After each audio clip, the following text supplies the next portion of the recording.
Hello, hello, ನಮಸ್ಕಾರ ತಾಯಿ. ನಮಸ್ಕಾರ ಗುರುಗಳೇ. ಯಾರು ಮಾತಾಡೋದು? ನಾನು ಶ್ರೇಯಾ, ಮೂಡ್ಬಿದ್ರಿಯಿಂದ. ಶ್ರೇಯಾ? ಹೌದು, ನನ್ನ ಅಮ್ಮ ನಿಮ್ಗೆ ಕಾಲ್ ಮಾಡಿದ್ರಲ್ಲ. ಹಾ, ಯಾವ್ದು ವಿಚಾರದಲ್ಲಿ? ನಂಗೆ ಒಂದು ಕೆಲಸ ಆಗಿರ್ಲಿಲ್ಲ, ನಾನು ತುಂಬಾ ಓಹೋ, ತಿಂಗಳಿಂದ ನಿಮ್ ಮನೇಲಿ. ತಾಯಿಯವರು ಫೋನ್ ಮಾಡಿದ್ರಲ್ವಾ ಮಧ್ಯಾಹ್ನ ಅವಾಗ್ಲೇ? ಓಹ್, ಹೌದೌದು ಹೌದು. ಹೇಳಮ್ಮ ಹೇಳಮ್ಮ, ನಿನ್ನ ಧ್ವನಿ ಮುಖಾಂತರ ನನಗೆ ಬೇಕು. ಏನಾಗಿದೆ ನಿನ್ಗೆ? ಏನೋ ಕೆಲಸ ಸಿಕ್ತಂತೆ? ಹೌದು, ನಾನಂದ್ರೆ ಫಸ್ಟ್ ಒಂದು 6 ತಿಂಗಳು ಮನೇಲಿ ಕುತ್ಕೊಂಡಿದ್ದೆ, ತುಂಬಾ ಇನ್ಫ್ಲುಯೆನ್ಸ್ ಮಾಡಿದ್ದೆ, ಎಂತ ಮಾಡಿದ್ರು ಕೆಲಸ ಆಗ್ತಿರ್ಲಿಲ್ಲ. ಎಷ್ಟು ಇಂಟರ್ವ್ಯೂಗೆ ಹೋಗ್ತಿದ್ದೆ, ತುಂಬಾ ಕಡೆಗೆ ಹೋಗಿದ್ದೆ. ಹಾ ಆದ್ರೆ ನಂಗೆ ಈ ಕಂಪನಿಗೆ ನಾನು ಹೋಗೋದ್ಕಿಂತ ಮುಂಚೆ ಹಾ ಮಂತ್ರಾಲಯಕ್ಕೆ ಹೋಗಿ ಬಂದಿದ್ದೆ. ನೀವು ಹೇಳಿದ್ರಲ್ಲ ಮಂತ್ರಾಲಯಕ್ಕೆ ಹೋಗಿ ಬನ್ನಿ, ಅಲ್ಲಿಂದ ಫೋಟೋ ತನ್ನಿ ಮತ್ತೆ ಪೂಜೆ ಮಾಡಿ ಹಾ ಅಂತೆಲ್ಲ. ಅಲ್ಲಿಂದ ಫೋಟೋ ತಂದು ನಾವು ಪೂಜೆ ಮಾಡ್ಲಿಕ್ಕೆ ಸ್ಟಾರ್ಟ್ ಮಾಡಿದ್ವಿ. 1ನೇ ವಾರದಲ್ಲಿ ನಂಗೆ ಅಲ್ಲಿಗೆ ಇಂಟರ್ವ್ಯೂಗೆ ಕರೆದಿದ್ರು, ಕಾಗ್ನಿಸೆಂಟ್ ಕಂಪನಿಗೆ. ಹ್ಮ್ ಆಮೇಲೆ ಅಲ್ಲಿಗೆ ಹೋದ್ವಿ. ನಂಗೆ ಅಲ್ಲಿ ಎಕ್ಸ್ಪೆಕ್ಟೇಷನ್ ಇರ್ಲಿಲ್ಲ ನಾನು ಸೆಲೆಕ್ಟ್ ಆಗ್ತೇನೆ ಅಂತ. ಅಂದ್ರೆ ಆ ಆದ್ರೆ ಕಂಪನಿಯಲ್ಲಿ ನಿನಗೆ ಕೆಲಸ ಆಗತ್ತಂತ ನಿನಗೆ ಡೌಟ್ ಇತ್ತು? ಹೌದು, ನಾನು ನಂಬಿ ಇರ್ಲಿಲ್ಲ ನಂಗೆ ಹಾ ಅಲ್ಲಿ ಆಗ್ತದೆ ಕೆಲ್ಸ ಅಂತ. ನಾನು ಹಾ ಕನಸಲ್ಲಿ ಕೂಡ ಅನ್ಕೊಂಡಿರ್ಲಿಲ್ಲ ಅಲ್ಲಿ ಆಗ್ತದೆ ಅಂತ. ಅಲ್ಲ ತಾಯಿ, ನೀನು ಕನಸಿನಲ್ಲಿ ನನಗೆ ಈ ಕಂಪನಿಯಲ್ಲಿ, ಇಂಥ ಕಂಪನಿಯಲ್ಲಿ ನನಗೆ ಕೆಲಸ ಸಿಗುವುದಿಲ್ಲ ಅಂತ ಅಂದುಕೊಂಡಿದ್ದಿ. ಆದ್ರೆ ಹೌದು ನಿನಗೆ ಗುರು ಹೌದು ರಾಘವೇಂದ್ರ ಸ್ವಾಮಿ ಅವರು ಅದೇ ಕಂಪನಿಯಲ್ಲಿ ನಿನಗೆ ಅನುಗ್ರಹ ಹೌದು ಮಾಡಿದಾರಂದ್ರೆ ಹೌದು ನೀನೆಂತ ಹೌದು ಪುಣ್ಯವಂತಳು ನನ್ನ ತಾಯಿ. ಹೌದು ಹೌದು ಅದೇ ಓಕೆ, ನಾನು. ಹೇಳಮ್ಮ, ಹೇಳು, ಹಂಚ್ಕೊ ನೀನು, ನನಗೆ ತುಂಬಾ ಆ, ಖುಷಿ ಆಗತ್ತೆ. ಆಮೇಲೆ ನಾನು 1 ವಾರದಲ್ಲಿ ಸ್ವಲ್ಪ 1 ವಾರದ ಪೂಜೆ ಮಾಡಿದ್ವಲ್ಲ. ಆಮೇಲೆ ಹ ನಾನು ಅಲ್ಲಿ ಇಂಟರ್ವ್ಯೂಗೆ ಹೋಗಿ ಬಂದ್ಮೇಲೆ ಇನ್ನೊಂದು ವಾರದ್ದು ಪೂಜೆ ಆಗುವ ದಿವಸ ಅಂದ್ರೆ ಗುರುವಾರದ ಅವತ್ತು ನಂಗೆ ಕಾಲ್ ಬಂದಿತ್ತು ಬೆಳಿಗ್ಗೆ. ಹಾ ಆ ಅವತ್ತು ಅವರು ಹೇಳಿದ್ರು, ಇದು ನೀವು ಸೆಲೆಕ್ಟ್ ಆಗಿದ್ದೀರಿ ಅಂತೆಲ್ಲ ಹೇಳಿದ್ರು. ಹೌದು, ನೆಕ್ಸ್ಟ್ ಗುರುವಾರ ದಿವಸನೇ ಬಂತ? ಹೌದು, ಗುರುವಾರ ದಿವಸ. ಹ ಆಮೇಲೆ ಇನ್ನೊಂದು ನೆಕ್ಸ್ಟ್ ವೀಕ್ ಅಲ್ಲಿ ನಂಗೆ ಅಲ್ಲಿ ಬರ್ಲಿಕ್ಕೆ ಹೇಳಿದ್ರು ಆಫೀಸಿಗೆ. ಹಾ ಆ ಆಮೇಲೆ ನಾನು ಅಲ್ಲಿ ಹೋದೆ. ನಾನು ಅನ್ಕೊಂಡೇ ಇರ್ಲಿಲ್ಲ ಇಲ್ಲಿ ಕೆಲ್ಸ ಆಗ್ತದೆ ಅಂದ್ರೆ. ನಾನು ಎಕ್ಸ್ಪೆಕ್ಟ್ ಮಾಡಿರ್ಲಿಲ್ಲ ಅಲ್ಲಿ ಆಗ್ತದೆ, ನಾನು ಹಾಗೆ ಅಲ್ಲಿ ಜಾಬ್ಗೆ ಹೋಗ್ತೇನಂತ. ನಾನು ಅನ್ಕೊಂಡದ್ದೆಲ್ಲ ನಂಗೆ ರಾಯರ್ ನೆರವೇರಿಸಿ ಕೊಟ್ರು. ನಿರ್ವಹಿಸಿಕೊಟ್ಟಿದ್ದಾರಾ? ಹೌದು ಹೌದು ಎಂತ ಆನಂದದ ವಿಚಾರದಲ್ಲಿ ಹೇಳ್ತಾ ಇದೀಯ ನನ್ನ ಹೌದು ತಾಯಿ ನೀನು. ಹೌದು, ತುಂಬಾ ಖುಷಿ ಆಯ್ತು. ನಾನು ಅನ್ಕೊಂಡೆ ನಾನು ಎಷ್ಟು ಹತ್ತಿದ್ದೇನೆ ಅಂದ್ರೆ ಒಂದು ಕೆಲ್ಸಕ್ಕೆ. ಹಾ ನಾನು ಕನ್ಸಲ್ಲಿ ಕೂಡ ಅನ್ಕೊಂಡಿರ್ಲಿಲ್ಲ ಹಾ ರಾಯರ ಆ ಕೆಲ್ಸ ಮಾಡಿ ಕೊಡ್ತಾರೆ ಅಂತ. ನಾನು ಒಂದು 5,000 ಸ್ಯಾಲರಿ ಇದ್ರು ನಾನು ಹೋಗ್ತಿದ್ದೆ, ಅಷ್ಟು ಇದ್ರಲ್ಲಿದ್ದೆ, ಕೆಲ್ಸ ಇಲ್ಲ ಇಲ್ಲ ಅಂತ ಹೇಳಿ. ಆದ್ರೆ ರಾಘವೇಂದ್ರ ದೇವರು ನಂಗೆ ಕೈ ಬಿಡ್ಲಿಲ್ಲ, ಕೊನೆಗೆ ಹಿಡಿದ್ರು. ಅಲ್ಲಮ್ಮ, ನೀನು ಒಂದು 6 ರಿಂದ 7 ತಿಂಗಳು ಮನೇಲಿ ಕುಳಿತಿದ್ದೀಯಾ? ಅಂತ ಹೌದು, ಸಂದರ್ಭದಲ್ಲಿ ನನಗೆ ಒಂದು 5,000 ಪೇಮೆಂಟ್ ಸಿಕ್ಕರೂ ಹೋಗ್ತೀನಿ ತಂದೆ ಅಂತ ಹೋಗ್ತೀನಿ ನೀವು ಅಂತ ರಾಯರಲ್ಲಿ ಅನ್ಕೊಂಡಿದ್ದೆ. ಕೇಳಿಕೊಂಡಿದ್ರಿ. ಹೌದು ಆದ್ರೆ ಹೌದು ಇವತ್ತು ನಿನಗೆ 5,000 ಬೇಡ ಮಗಳೇ, ದೊಡ್ಡ ಕಂಪನಿಯಲ್ಲಿ ನಿನಗೆ ಕೆಲಸವನ್ನು ಕೊಡ್ತೀನಿ, ಚಿಂತಿಸಬೇಡ ನೀನು ಹೌದು ಅಂತ ಹೇಳಿ ದೊಡ್ಡ ಹೌದು ಕಂಪನಿಯಲ್ಲಿ ನಿನಗೆ ಅನುಗ್ರಹ ಮಾಡಿದಾರಂತಲ್ಲ ತಾಯಿ. ಹೌದು ಹೌದು, ನಾನು ಯಾವತ್ತಿಗೂ ಚಿರಋಣಿ ಆಗಿರ್ತೇನೆ. ನಾನು ಹಾ ಹಾ ಹಾ ನಿಮ್ಮಿಂದ ಇಷ್ಟೆಲ್ಲ ಆಗ್ಬೇಕಾದ್ರೆ ಸಾಧ್ಯ ನೀವು ನನ್ನ ಅಮ್ಮನ ಹತ್ರ 9 ವಾರದ್ದು ಪೂಜೆ ಹೇಳಿಲ್ಲದಿದ್ರೆ ನಮ್ಗೆ ಮಾಡ್ತಾನೆ ಇರ್ಲಿಲ್ಲ. ಅಯ್ಯೋ, ನನ್ನಿಂದ ಅಂತ ಹೇಳ್ಬೇಡ ಮಗಳೇ ನೀನು. ನಾನು ಸಾಧಾರಣವಾದ ಮನುಷ್ಯ ಇಲ್ಲಿ, ನನ್ನಿಂದಂತ ಯಾವುದು ಹೇಳ್ಬೇಡ ಮಗಳೇ. ಇದೆಲ್ಲ ರಾಯರಿಂದೇ ನಡೆಯುವುದು. ರಾಯರಿದ್ರೆ ರಾಯರಿಂದನೇ ಇದು ಎಲ್ಲ ಜೀವನ. ಪ್ರಪಂಚದಲ್ಲಿ ಪ್ರತಿಯೊಬ್ಬರಿಗೂ ಪವಾಡ ಆಗ್ತಾ ಇದೆ ಅಂದ್ರೆ ಅದು ಗುರು ರಾಘವೇಂದ್ರ ಸ್ವಾಮಿಯವರಿಂದ ಆಗುವುದು. ಹೌದು ಅರ್ಥ ಹೌದು, ಆಯ್ತಲ್ಲಮ್ಮ? ಆದ್ರೆ ನಮ್ಮ ಪಾಲಿಗೆ ನೀವು ಕೂಡ ದೇವ್ರು. ಅಯ್ಯೋ, ಅದ್ಭುತ, ಎಂತದಮ್ಮ ರಾಯರ ಕೃಪೆ ತಾಯಿ. ನಾನು ದೇವ್ರು ಅಂತ ಹೇಳ್ತಾ ಇದೆಯಲ್ಲ ತಾಯಿ. ಯಾಕಂದ್ರೆ ಹೌದು ದೇವರ ಸ್ಥಾನದಲ್ಲಿ ಕುಂದಿರ್ಸೋದು ದೇವ್ರಿಗೆ ಮಾತ್ರ ಅದು ಲಭ್ಯವಿರುತ್ತೆ, ನಮ್ಮಂತವ್ರಿಗೆಲ್ಲ ಅಲ್ಲ ತಾಯಿ. ನಾನು ನಿಮ್ಮ ಹಾಗೆ ಮನುಷ್ಯನೇ. ಹೌದಾದ್ರೆ ಆದ್ರೆ ಅಸಾಧ್ಯವಾದದನ್ನು ಸಾಧ್ಯ ಮಾಡಿಕೊಟ್ರು ನಂಗೆ. ಹಾ ಹಾ ಅದೇ ಹಾ ತುಂಬಾ ಖುಷಿಯಲ್ಲಿದ್ದೇನೆ ಈಗ ನಾನು. ಇದು ನೀನು ಇಷ್ಟಕ್ಕೆ ಸುಮ್ನೆ ಆಗ್ಬಾರ್ದು. ನನಗೆ ಒಂದು ಹೊತ್ತು ಊಟ ಕೊಡಿಸ್ಬೇಕು ನೀನು. ಆಯ್ತು, ನಿನ್ನ ಕೊಡಿಸುವ. ಊಟಕ್ಕೋಸ್ಕರ ನಾನು ಕಾಯ್ತಾ ಇರುತ್ತೇನೆ ನಾನು. ಆಯ್ತು ಆಯ್ತು. ನನಗೆ ಹೋಳಿಗೆ ಊಟ ಬೇಕು, ಕೊಡಿಸ್ತೀಯಲ್ಲ ಆ, ನೀನು? ಕೊಡಿಸ್ತೇನೆ, ನನಗೆ ನಿಜ ಹೋಳಿಗೆ ಬೇಕು, ಕೊಡಿಸ್ತೇನೆ. ತುಪ್ಪ ಬೇಕು ನನಗೆ. ನೀನು ಹೌದು. ಯಾಕೆ ಇವರು ಎಲ್ಲದಕ್ಕೂ ಇದೇ ಹೇಳ್ತಾರೆ ಅಂತ ನೀನು ನನ್ನ ಮೇಲೆ ಕೋಪ ಮಾಡ್ಕೋಬಾರದು. ಇಲ್ಲ ಇಲ್ಲ ಇಲ್ಲ, ಅಲ್ಲ? ನೀವು ಅಲ್ಲಿಂದ ಕೇದಾರ್ನಾಥಿಂದ ಯಾವಾಗ ಬರ್ತೀರಾ ಆಗ ನಾವು ಬರ್ತೇವೆ. ಹೌದಾ? ಆ, ಅಲ್ಲಮ್ಮ, ಬೇಡಮ್ಮ, ನನಗೆ ನಿಮ್ಮ ಒಟ್ಟಿಗೆ ಮಾತನಾಡೋದಕ್ಕೆ ಬಹಳ ಆನಂದ ಆಯ್ತು ನನಗೆ. ಹೌದಾ? ಯಾಕಂದ್ರೆ ನಮ್ಗೆ ನಿಮ್ಮಿಂದಲೇ ಇಲ್ಲ, ನಾನು ಹೇಳ್ಬೇಕಾದ್ರೆ ನಿಮ್ಮಿಂದ ಮತ್ತೆ ರಾಯರಿಂದ ಇಲ್ಲ. ಹಾ ಹಾ ನೋಡಿ, ಇನ್ನೊಂದು ಸತಿ ನನ್ನಿಂದ ಅಂತ ಹೇಳ್ಬೇಡಿ, ರಾಯರಿಂದ ಅಂತ ಹೇಳ್ಬೇಕು ನೀವು. ಅರ್ಥ ಆಯ್ತಾ? ಆಯ್ತು ಆಯ್ತು. ಇದು ಯಾಕಂದ್ರೆ ನಾವು ಈ ಶತಮಾನದಲ್ಲಿ ನಾವು ಹುಟ್ಟಿದೀವಿ ಅಂತ ಹೇಳಿದ್ರೆ, ನಾವು ಗುರು ರಾಘವೇಂದ್ರ ಸ್ವಾಮಿ ಅವ್ರನ್ನ ನೋಡ್ತಾ ಇದೀವಿ ಅಂತ ಹೇಳಿದ್ರೆ, ನಮ್ಗೆ ಮನಸ್ಸಿದ್ದಾಗ ನಮ್ಗೆ ಇವತ್ತು ಹೋಗ್ಬೇಕು ಅಂತ ಅಂದ್ಕೊಂಡು ನಾವು ಮಂತ್ರಾಲಯಕ್ಕೆ ಹೋಗಿ ನೋಡ್ಕೊಂಡು ಬರ್ತೀವಲ್ಲ, ನಾವು ಪುಣ್ಯವಂತರು. ಹ ನಾವು ಪಾಪ ಹೌದು ಮಾಡಿಲ್ಲ, ಹೌದು ನಾವು ಪುಣ್ಯ ಹೌದು ಮಾಡಿದೀವಿ. ಪುಣ್ಯ ಹೌದು ಮಾಡದಲ್ಲೇ ಇವತ್ತಿನ ದಿನದಲ್ಲಿ ನಾವು ರಾಯರನ್ನ ನೋಡ್ತಾ ಇದೀವಿ ನನ್ನ ತಾಯಿ. ನಾವು ಪಾಪ ಮಾಡಿದ್ರೆ ಹೌದು. ರಾಯರನ್ನ ನೋಡೋದಕ್ಕೆ ಆಗ್ತಿರ್ಲಿಲ್ಲ ನನ್ನ ತಾಯಿ. ಹೌದು ಅದಕ್ಕೆ ನಾವೇನ್ ಮಾಡ್ಬೇಕು ಅಂದ್ರೆ ನಾವು ರಾಯರನ್ನ ಭಕ್ತಿಯಿಂದ ಪೂಜೆ ಮಾಡ್ಬೇಕು. ರಾಯರ್ ಏನ್ ಕೇಳ್ತಾರೆ, ನಿನ್ನ ಹೆಸರು ಏನು ಹೇಳು, ನನಗೆ ಅರ್ಥ ಆಗ್ಲಿಲ್ಲ. ನಿನ್ನ ಹೆಸರು ಶ್ರೇಯ. ಶ್ರೇಯ. ನಾನು ನಿನಗೆ ಒಂದು ಕೆಲಸವನ್ನು ಕೊಡ್ತೀನಿ, ನೀನು ನನಗೆ ನಿನ್ನ ಪೇಮೆಂಟ್ ಅಲ್ಲಿ ನನಗೆ ಅರ್ಧ ಪೇಮೆಂಟ್ ಕೊಡ್ತೀಯ ಅಂತ ಹೇಳಿದಾರ ರಾಯರು? ಇಲ್ಲ, ಹೇಳಿಲ್ಲ ಅಲ್ವಾ?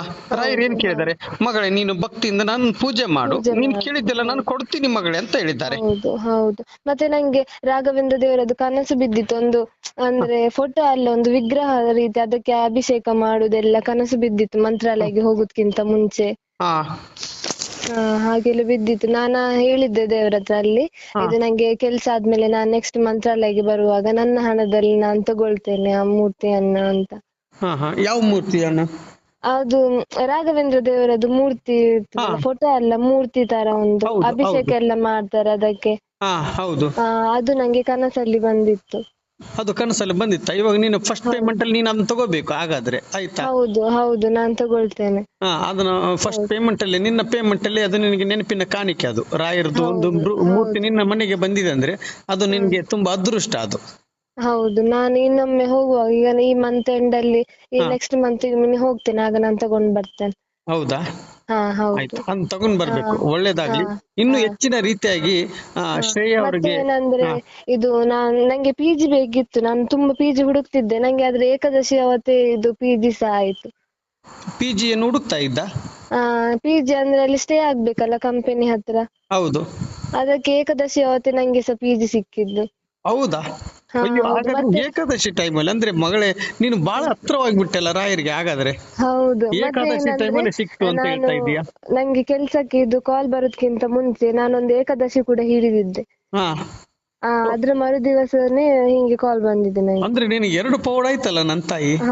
ಒಂದು ಕೆಲಸ ಗುರುವಾರ ದಿವಸನೇ ಕೆಲಸ ಸಿಕ್ತು, ಏಕಾದಶಿ ಟೈಮ್ ಅಲ್ಲಿ.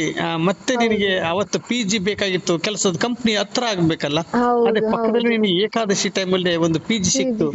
ನೀನು ಪುಣ್ಯವಂತು ಶ್ರೇಯ ತಾಯಿ. ಇವತ್ತು ನೀನು ಶ್ರೇಯ ಅಂದ್ರೆ ನನ್ನ ತಾಯಿನೂ ಹೌದು, ನನ್ನ ಅಕ್ಕನೂ ಹೌದು, ನನ್ನ ತಂಗಿನೂ ಹೌದು.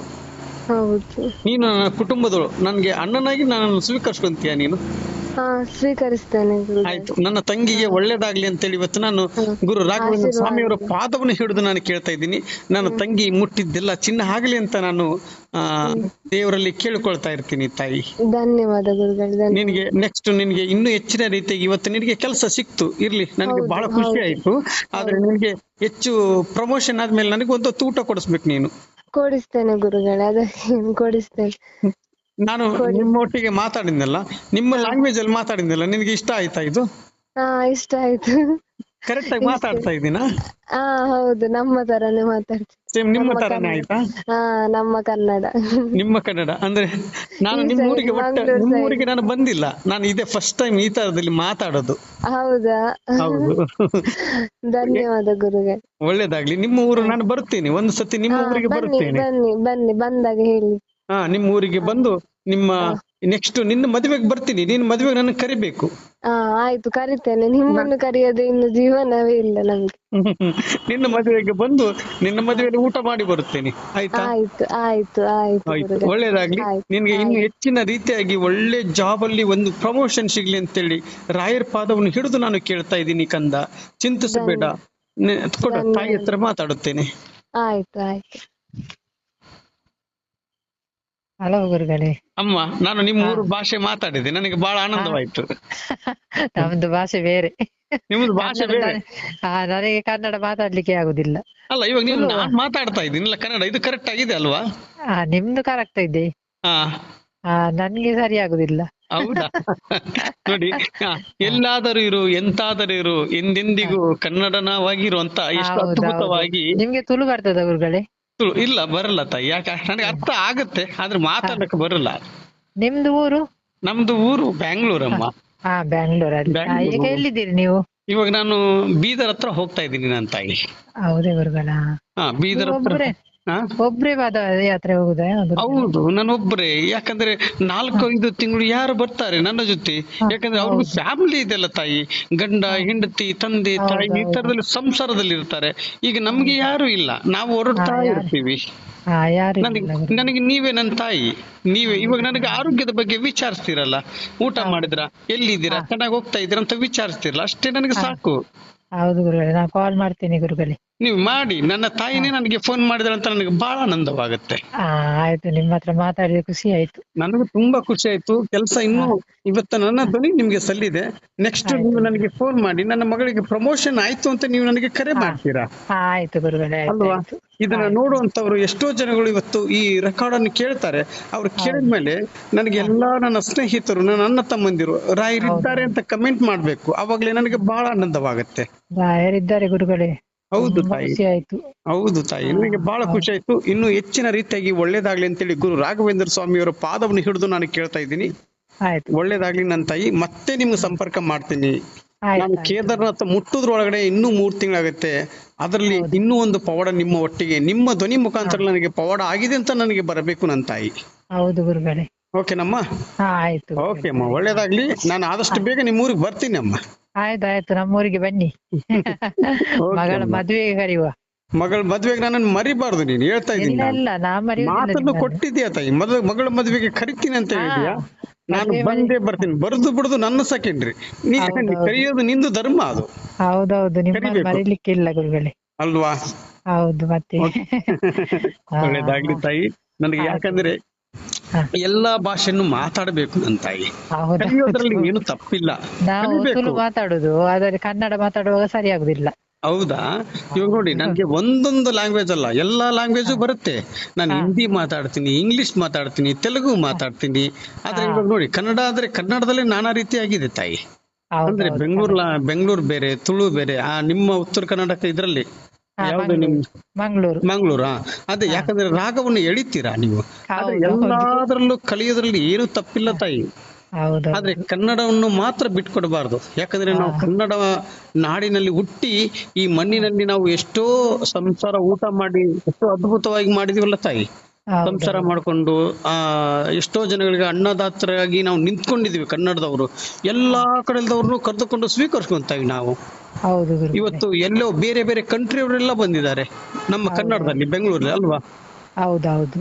ಅದಕ್ಕೆ ಒಳ್ಳೇದಾಗ್ಲಿ ತಾಯಿ. ಇನ್ನು ಹೆಚ್ಚಿನ ರೀತಿಯಾಗಿ ನಿಮ್ಗೆ ಒಳ್ಳೇದಾಗ್ಲಿ ಅಂತೇಳಿ ಗುರು ರಾಘವೇಂದ್ರ ಸ್ವಾಮಿಯವರ ಪಾದವನ್ನು ಹಿಡಿದು ನಾನು ಕೇಳ್ತಾ ಇದ್ದೀನಿ. ಪೂಜ್ಯಾಯ ರಾಘವೇಂದ್ರಾಯ ಸತ್ಯ ಧರ್ಮ ರಥಾಯ ಚ ಭಜತಾಂ ಕಲ್ಪವೃಕ್ಷಾಯ ನಮತಾಂ ಕಾಮಧೇನುವೆ. ರಾಯರಿದ್ದಾರೆ, ರಾಯರಿದ್ದಾರೆ, ರಾಯರಿದ್ದಾರೆ ನನ್ನ ತಾಯಿ. ಆಯ್ತು.